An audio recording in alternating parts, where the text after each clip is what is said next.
So this is the second part for Nabard mains data sheet. So in this video we'll deal the remaining parts regarding this report given by the working group committee. If you look at the data regarding animal husbandry, dairying and fisheries, first we'll focus more on animal husbandry, and in following videos we'll discuss about the data in dairying and fisheries. So livestock sector contributes around 25%. We have already seen this, and this was in 2015. Now this 25% has increased to 30% in 2025. So in the past 10 years, there is an increase of 5% GVA alone from the livestock sector. And if you look at the challenges faced in this livestock sector, the major challenge is with respect to the fodder availability. We have already seen this is third time. Green fodder is short by 40% and dry fodder is short by 30%. It was mentioned in 34th annual report submitted by the Parliamentary Standing Committee on Agriculture. So if you look at the programs that are initiated by the government to tackle this and improve the scope of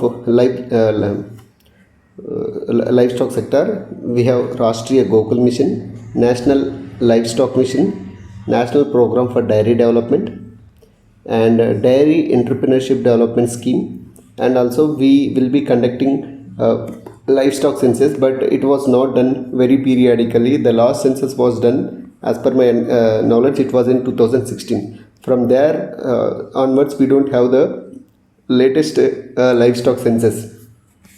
So this is about the livestock sector. And as I was mentioning, so the working group committee was again constituted in 2024 to see the latest problems that are faced that the agriculture is facing. Here we have one small quote that we can use it anywhere. I thought of sharing with you also. So India is envisioned to be in the League of Developed Nations by 2047, the centenary, it means the 100th year of its independence. To realize this vision, Indian economy must grow at a pace of 8% per so, from 6.34% from the last decade. So in order to achieve our vision of developed economy, so we must grow at 8% at an 8% of decadal growth rate, so that we can achieve our developed economy status. And if you look at few constants again, figured out or pointed out by this working group committee are excessive import of edible oil. So India imports about 60% of its edible oil. So to stop this or to reduce this import bill, we have came up with this national mission on oil production. And India generally leads in the production of several crops, but it lacks in productivity. This is the major issue, and there exists a huge scope for harnessing high yield, improving land utilization efficiency. Right. So there is a huge scope for increasing increasing use of technology we can use to harness the potential of this Indian agriculture, what we generally have, right?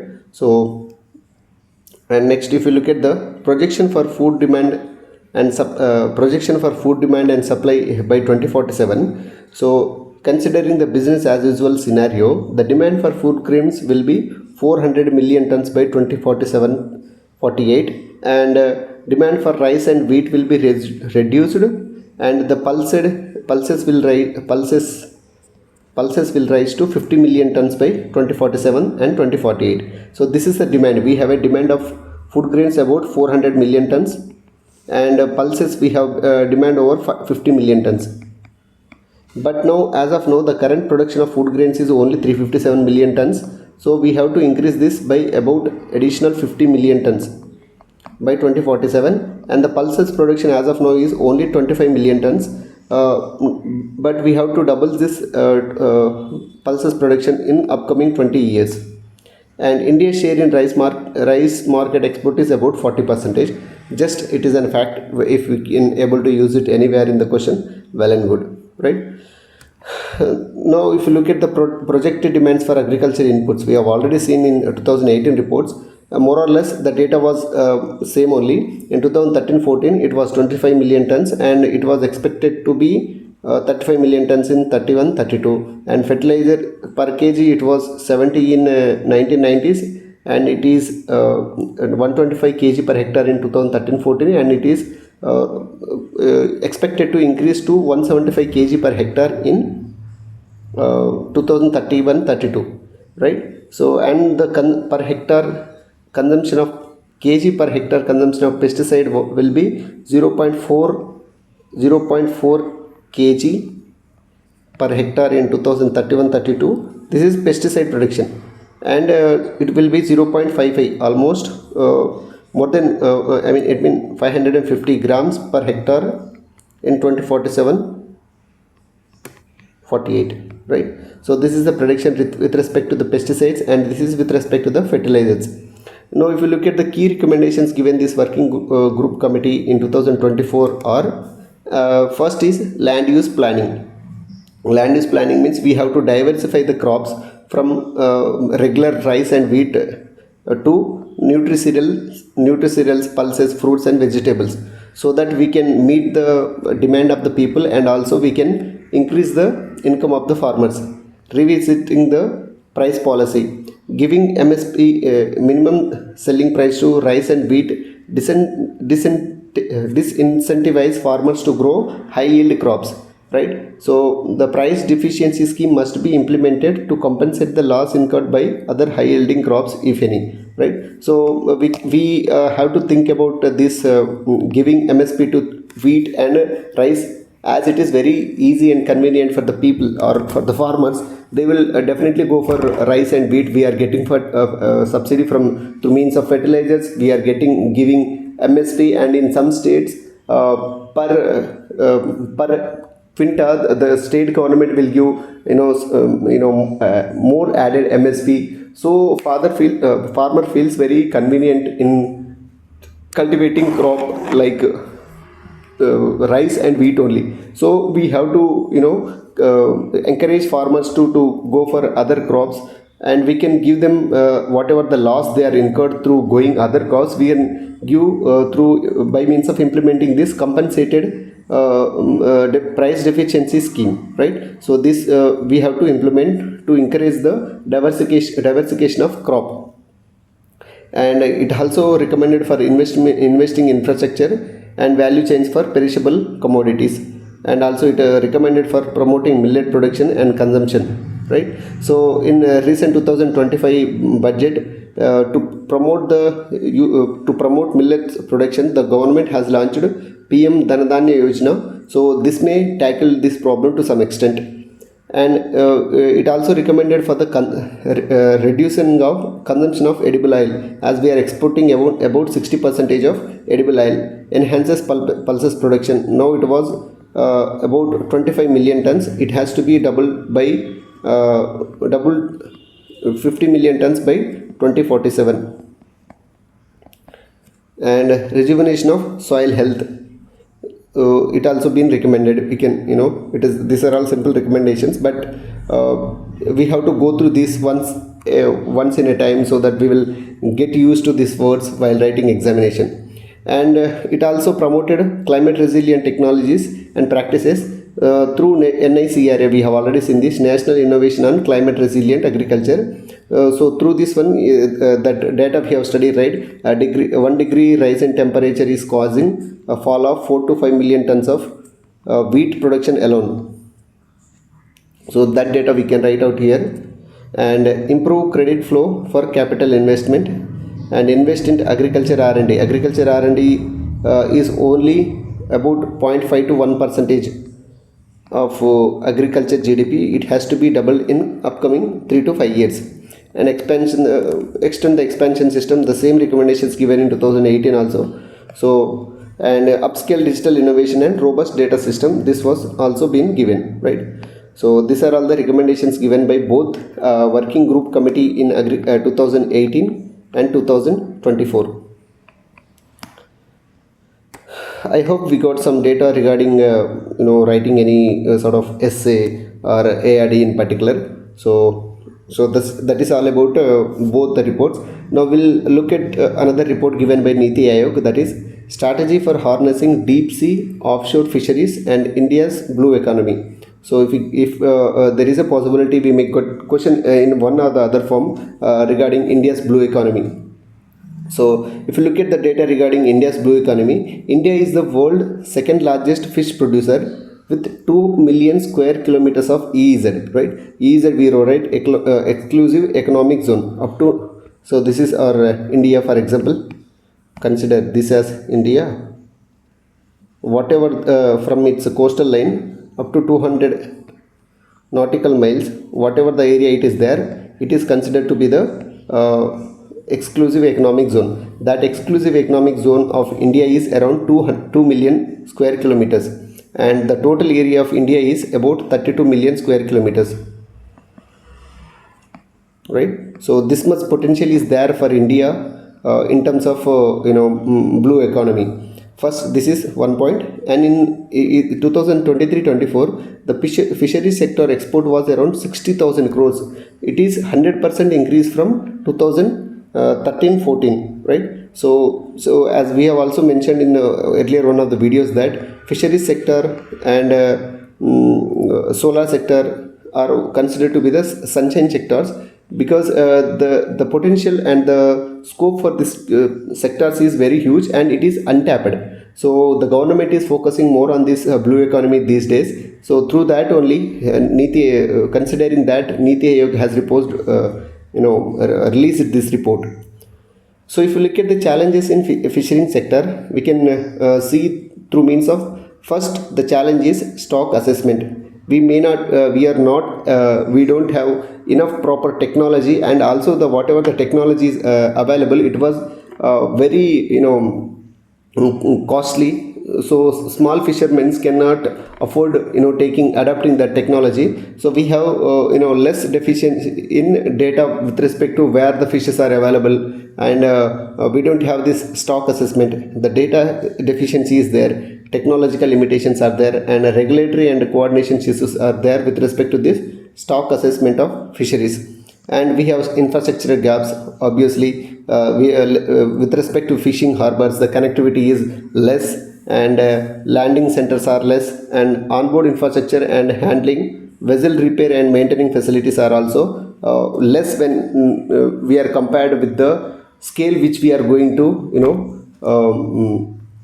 develop, right? The potential was very huge, but these small constraints with respect to infrastructure are there, and yet government is tackling these issues through connecting Sagarmala project we have, and we also government also bought a special scheme, Matsya Sampada Yojana. Government is very keen and interested in developing this sector, but these problems are still existing. So we have to focus more on these programs so that we can achieve the maximum potential, maximum benefits from the blue economy. And post harvest infrastructure is also very less, like cold chain storages, value addition by product utilizations are also less, and also technological gaps are there in finding fishes, vessel monitoring, communication system, sustainable fishing gear and techniques, and high operational cost. Fuel cost is more, crew expenses, vessel maintenance and repair, specialized equipment and maintenance. All these are few problems with respect to the fishery sector. Financing, insurance and capital access are also limited. To counter this, we bought Pradhan Mantri Matsya Sampada Yojana. So to a great extent, this program is helpful in unlocking the potential of blue economy.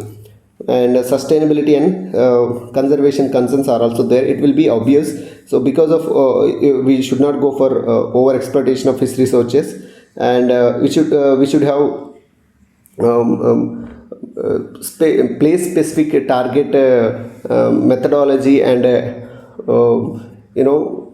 way of catching fishes, because excessive catching of fishes will also definitely leads to unsustainable practice of fishing. So it is also not good.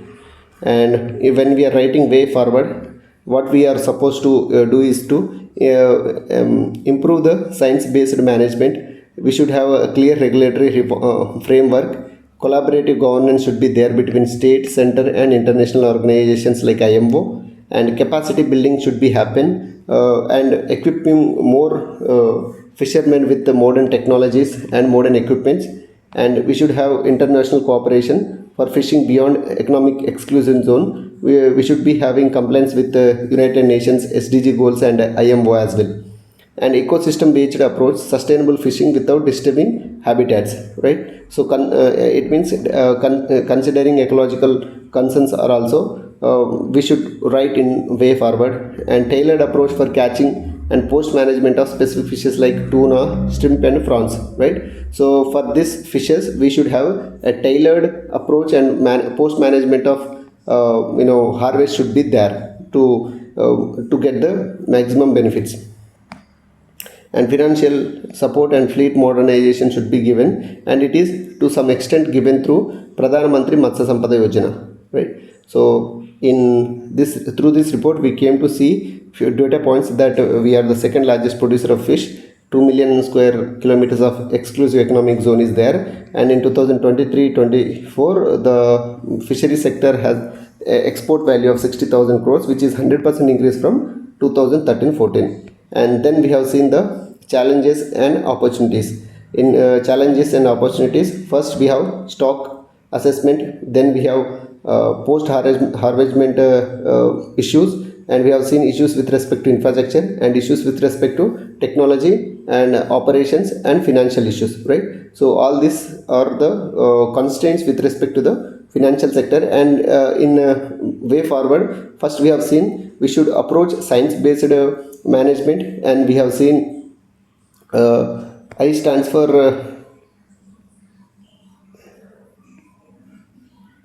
international cooperation. I stands for international cooperation.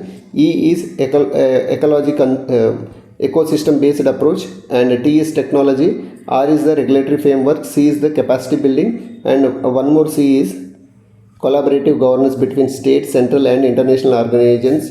And F is finally the finance.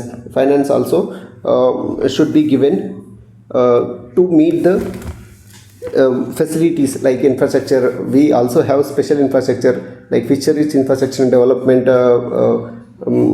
scheme was there specially, right? So to cover all this, government has already bought this Matsya Sampada Yojana.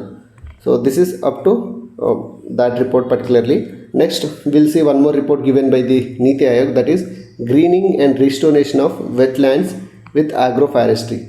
Greening and restoration of wasteland with agroforestry. So about 55 the present agroforestry is only 28 million hectares, and the wasteland is about 55 million hectares, right? So the total area of India is 328 million hectares.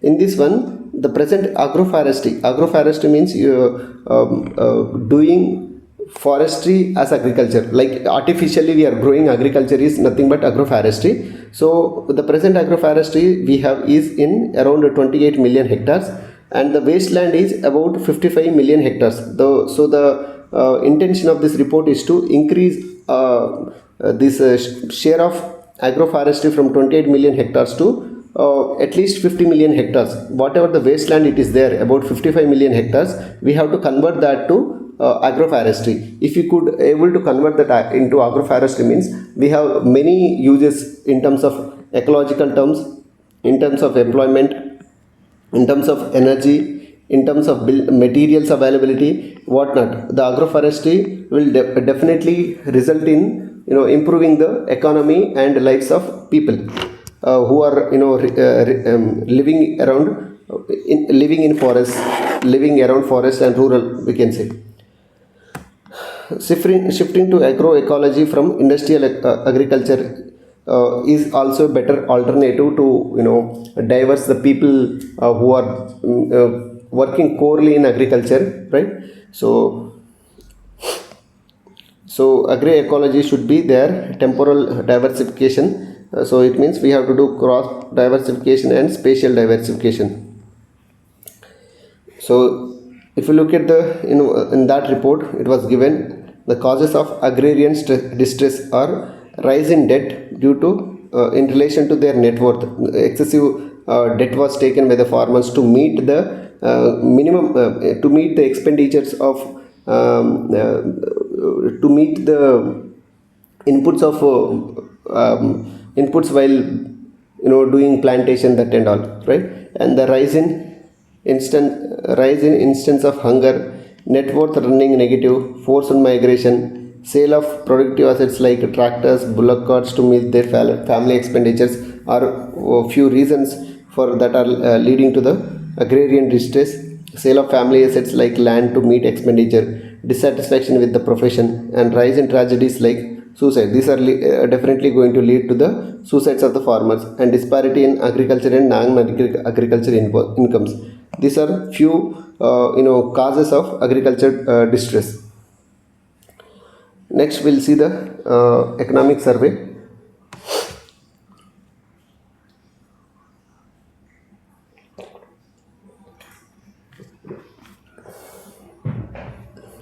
So there are about 12 to 13 chapters. We'll see one by one. In first chapter, they are talking about the economy getting back into fast lines. So first, it will be in this chapter we'll be talking about what is the condition of economy, how is GDP is growing, and we'll talk about agriculture sector growth rate and all. So India's real GDP grow by 6.4 percentage, and the world real GDP is grow by 3.2 percentage. So the India's real GDP growth rate is almost twice the GDP of the world. So it was projected by IMF, International Maritime Fund. Service sector growth was steady, and manufacturing faces few challenges. Right? We know that we already know that GDP comes from three different sectors: primary sector, secondary and tertiary. In primary, we have agriculture and allied activities. In secondary sector, we have manufacturing and construction, and in tertiary sector, we have services, right? So the services sector growth was steady, but the manufacturing faces challenges. Domestic economy remains steady amidst global uncertainties like tariff wars, and of course Russia-Ukraine war that was there from long back, and recent USA imposing tariffs on Indian economy, and improved agriculture prospects. Agriculture was better. 3.5 percentage was growth rate was achieved in quarter one. Average 5% growth was there in agriculture between 2017 to 23. Manufacturing sector growth moderates but show a positive expectations, and a robust growth in service sector. Manufacturing growth was moderate but shows a positive expectations, and we have a robust growth in service sector, right? So here they mentioned it was steady, and here again they are saying there was a robust growth in service sector.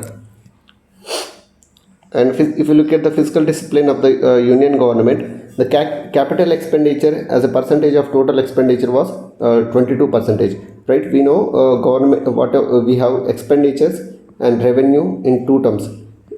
We have expenditure that is spent on capital, and expenditure that is spent on revenue. And revenue we also getting from capital assets, and will be also getting receipts.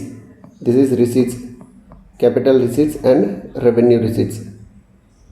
The expenditure should spent on capital should be more, so that the asset creation will be there and long term benefit will be there, rather than just spending on revenue expenditure. Revenue expenditure includes salaries, pensions. These are recurring in nature, right? It means we will pay, but we won't get as we are paying, right? So these are recurring in nature. So the government should focus on increasing the capital expenditure. The capital expenditure as a percentage of total expenditure was 22%. So this was a good sign, that it means the government was spending more on developing assets rather than just spending on salaries, pensions, interest and all. The fiscal deficit is the difference between total expenditure and total revenue. That was 4.4 percentage, and revenue deficit was 1.5 percentage. You just try to remember this data. There is no time to explain what is fiscal deficit, revenue deficit, ERD, and all, right? So fiscal deficit was 4.4 percentage, revenue deficit was 1.5 percentage, and effective revenue deficit was 0.3 percentage. So all these are in line with FRBM. FRBM means Fiscal Responsibility and Budget Management Act 2003, right? So improvement in employment sector, the total labor force participation rate was 60 percentage. Among that, working population rate was 58.2 and unemployment rate was 3.2 percentage. So it is indicating a positive sign with respect to the employment sector of agriculture economy.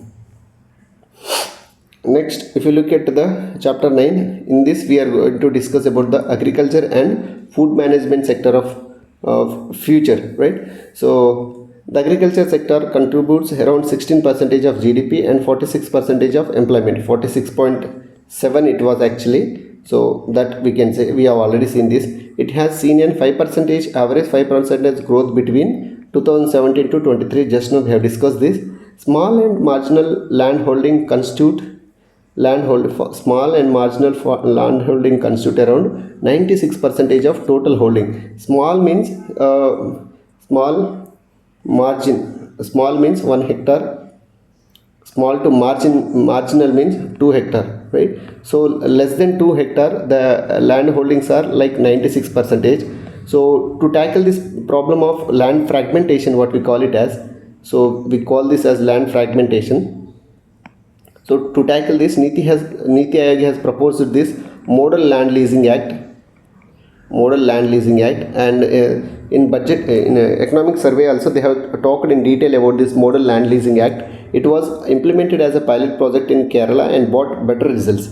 So they were expecting all the states to adopt this Model Land Leasing Act so that we can enhance the productivity and income of farmers.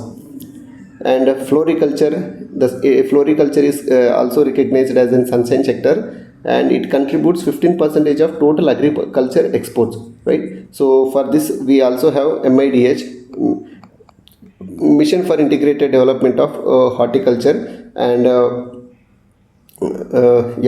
and Nasik grape story. Here they have given the case study also. The Nasik grape story, horticulture as forest growing industry. So in Nasik in Maharashtra, so they have mentioned a case study about how they are earning good amount of money by means of exporting grapes to other countries, right? Only 55% of net zone area is receiving irrigation. To counter this, we bought already this Krishi Sanchay Yojana. Under this, 3 sub schemes are there, right? The first one is to increase the irrigation per drop, more crop efficiency, increasing the irrigation efficiency. And next we have Har Kheti Ko Pani, and next we have watershed management. So this Pradhan Mantri Krishi Sanchay Yojana will help in increasing the net zone, increasing the area to be covered under irrigation. As of now, the net zone area is among the net zone area, only 55% of area is receiving irrigation, right? Irrigation is artificial means of producing water to cultivate plants. And we can also see this, more than 2/3 of Indian agriculture land faces the problem of drought, right? So this data also we can use if we are writing about the problems of Indian agriculture. We can apart from directly mentioning that Indian agriculture faces drought, we can use this stat like 2/3 of Indian agriculture land faces problem of drought. SEO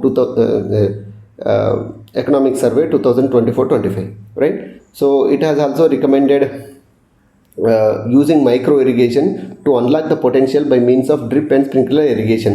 And it has also mentioned about Kisan Rin portal and how it is addressing the key challenges in interest subvention scheme, modified interest subvention scheme, right? So and prompt repayment initiative, right? So prompt repayment initiative means if you are quickly after your loan what we have taken, if you are paying the interest on time, they will there will be an additional incentive of interest will be given from the government behalf, right? And empowering farmers, the success story of Mahafag. Mahafag means Maharashtra Farmer Produce Company Limited, empowering 650 FPOs, farmer produce organization, to procure and sell agriculture products, right? So this is also very unique point, right? How we can increase the scope of agriculture is by means of promoting the role of FPOs. So that could make a huge difference. The farmers will become business men and they can directly take the orders from the big companies if they are working under one umbrella as an FPO. So then they can demand the price, then they can alter as per that. And if they are working individually, they won't have control over what they are producing, how much they are producing, and they cannot they have to succumb to the market forces when they are doing it alone. But when they are doing as a group, the market they can adjust easily with respect to the market, and they can adapt the market conditions easily, and as per that they can increase the scope of the profits. And this was already shared, that model leasing by Niti Aayog, innovative way of land leasing, the case study of Kerala, and a complex. So this was also another important report. It was pointed out in economic survey, saying that how sustainable our agriculture is. So to measure this, how sustainable our Indian agriculture is, a complex index of agricultural sustainability was calculated by ICAR, considering 51 indicators like soil health, water quality, environmental health.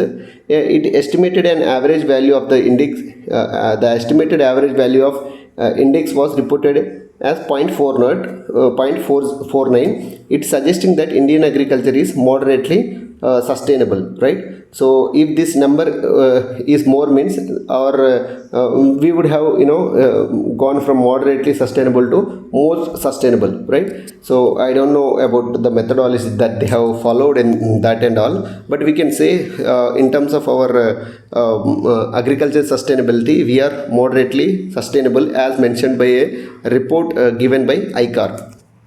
And also to promote the more sustainability, we have NMS, National Mission for Sustainable Agriculture, and NICRA we have for climate resilient crops. Particularly if we are talking about organic, we have already seen Param Pragat Krishi Vikas Yojana and Bharatiya Prakrit Krishi Vikas Yojana, and for promoting the organic farming in Northeast region also we have one more program scheme, right? All that we can write. And yeah, this is what I am trying to say here. So the share of life sectors in agriculture GVA has surged from 25% in 2015 to 30% in 2023. So as it was mentioned in one of the working group report, that adequate importance should be given to the other sectors or dominant sectors like fisheries and life sector, because their percentage of GVA, gross value addition, that these sectors are adding to the agriculture is very huge. So if we could able to identify these gaps and focus more on these gaps, means we can increase the percentage of GDP contribution from agriculture.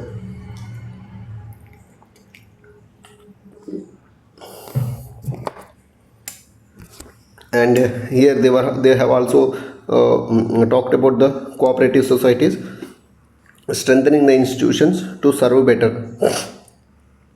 To promote the scope of this cooperatives, the government has brought many transformative changes by bringing model bylaws, especially for primary agriculture credit societies, and transformation of PACS, tax primary agriculture credit societies, into common service center is one of the initiatives that has taken by the government to promote cooperative societies. And we can write this slogan, Sahakar se Samriddhi. and they have talked particularly about the food processing industry, mentioning that it is very critical. Food processing industry is very critical for economy. How it is critical means, food processing industry alone accounts for 12% of total employment in the organized sector, right? And food processing it is one of the largest employer. How large it was, accounting for 12% of total employment in organized sector, right? And initiatives taken by the government to push this sector are Pradhana Mantri Matsya Sampada Yojana, right? These are again sector specific, but as a whole, when we talk about food processing, we have food processing in agriculture, also we have food processing in fishery, food processing in animal husbandry as well. So we can combine all these schemes to write in this food processing industry as well. So like that we can mention Pradhana Mantri Matsya Sampada Yojana, and this is a specific scheme for promoting the food processing industry, that is product linked incentive for product linked incentive scheme for food processing industry. And also we have PMFP, that is Pradhana Mantri Formalization of Food Processing Enterprises. These are food industry specific programs like PLI, product linked scheme for food processing industry, and Pradhana Mantri Formalization of Food Processing Enterprises. And also we can add Kisan Sampada Yojana. This is for the overall development in food processing industry, right? So 4 schemes we can talk when we are talking about the Pradhana food processing industry. First one is Matsya Sampada Yojana we can write, and Kisan Sampada Yojana, overall development of food processing industry. And we have product linked incentive scheme for food processing industry, and we have PM Formalization of Food Processing Industry, PMFP enterprise, food processing enterprise, right? So this is about the food processing industry and the data related to that and the schemes. And next we have climate and environment adaptation matters. That was the tag that was given for this climate and environment. India needs to achieve robust growth rate alongside its development. That robust growth rate is around 8% average decadal growth rate to achieve its status of developed nation by 2047. Present, the last decade average growth rate was 6.37. Now it has to be increased to 8% to reach our goal of developed nation by 2047. So alongside of this growth, India should focus on sustainability and inclusivity and leadership in this Amrit Kal to achieve the status of Vikasit Bharat by 2047, right? So if you look at the data regarding the per capita emissions of carbon emissions, per capita carbon emissions, India is the per capita carbon emissions of India is only 1/3 of global average, right? So this is, and we are in the world's fastest growing economies. We have already seen this. The growth rate of India is 6.4% and the world is 3.2%. Even in this growth rate, we are the per capita carbon emissions of India are only 1/3 of global, right? But with respect to growth, we are like almost double. So we can see how sustainably we are moving forward. That point we can measure. The total expenditure related to the climate actions during FY 2025 was 5.6% of GDP. It was only 3% in FY 16. And it was part of nationally determined contributions. So these nationally NDCs were taken in 2015 Paris pact, I guess, right? So every government has taken on their par, and our government Narendra Modi in COP26 have taken this role of Panchamrit. In Panchamrit, we have government has taken 5 steps or 5 targets.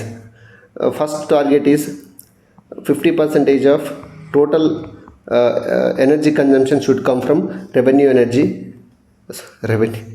renewable energy, and the carbon intensity should be reduced by 45%, and carbon emissions should be reduced by 1 billion tons. And fourth one is India should achieve net zero carbon emissions by 2070, and 45 this and this is by 2030. So five goals are there. One is renewable energy 50%, carbon emission reduction by 45%, and reduction of carbon intensity by 1 billion tons, and reaching the status of net zero carbon emissions by 2070. So one more is there. If you know, please let me know in the comment section. And government also taken apart from this, the government has taken mission lifestyle for environment program. This is for promoting the circular economy. So along with this, the government also has taken few other steps to tackle this program of climate in target specific. For example, for tackling the climate change effect on mangroves, we have bought MISTI, and we have NMSA, NICRA. This is National Innovation on Climate Resilient Agriculture. National Mission on Sustainable Agriculture is there. Param Pragati Krishi Vikas Yojana. All these are also there. We can also use these schemes while we are addressing the environmental concerns.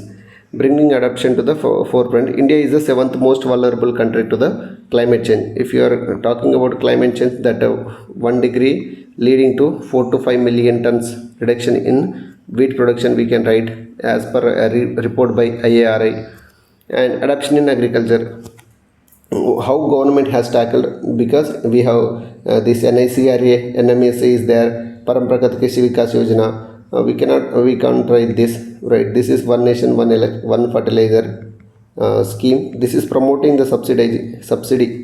So we can't write this here in environmental concerns. We can write this Bharatiya Prakrit Krishi Paddhati Yojana and sustainable agriculture, that is also there. Building resilience in urban areas, right? In this report, in economic survey, it has focused also on these urban areas. So to tackle the problems of urban areas, we have National Mission on Sustainable Habitat. This is one of the 9 programs taken under NAPCC, National Action Plan on Climate Change, right? National Mission on Sustainable Habitat. Like that, we have 9 National Mission on Solar, National Mission on Himalayan Ecosystem. We have 9 such NAPCCs, and one more program to implement the to transform the urban transportation was Amrut. Amrut means Atal Mission for Rejuvenation and Urban Transformation. Atal Mission for Rejuvenation and Urban Transformation. It was there as Amrut, improving water supply system in urban areas. In rural areas, it was Jal Jeevan Mission. Jal Jeevan Mission, and in urban areas it was Amrut 2.0, creating water secure cities, and vertical greening system to be incorporated as a part of energy conservation and sustainable building codes, right? It means in design, the designs of building should be sustainable, and the construction should be as per the new ECSBC.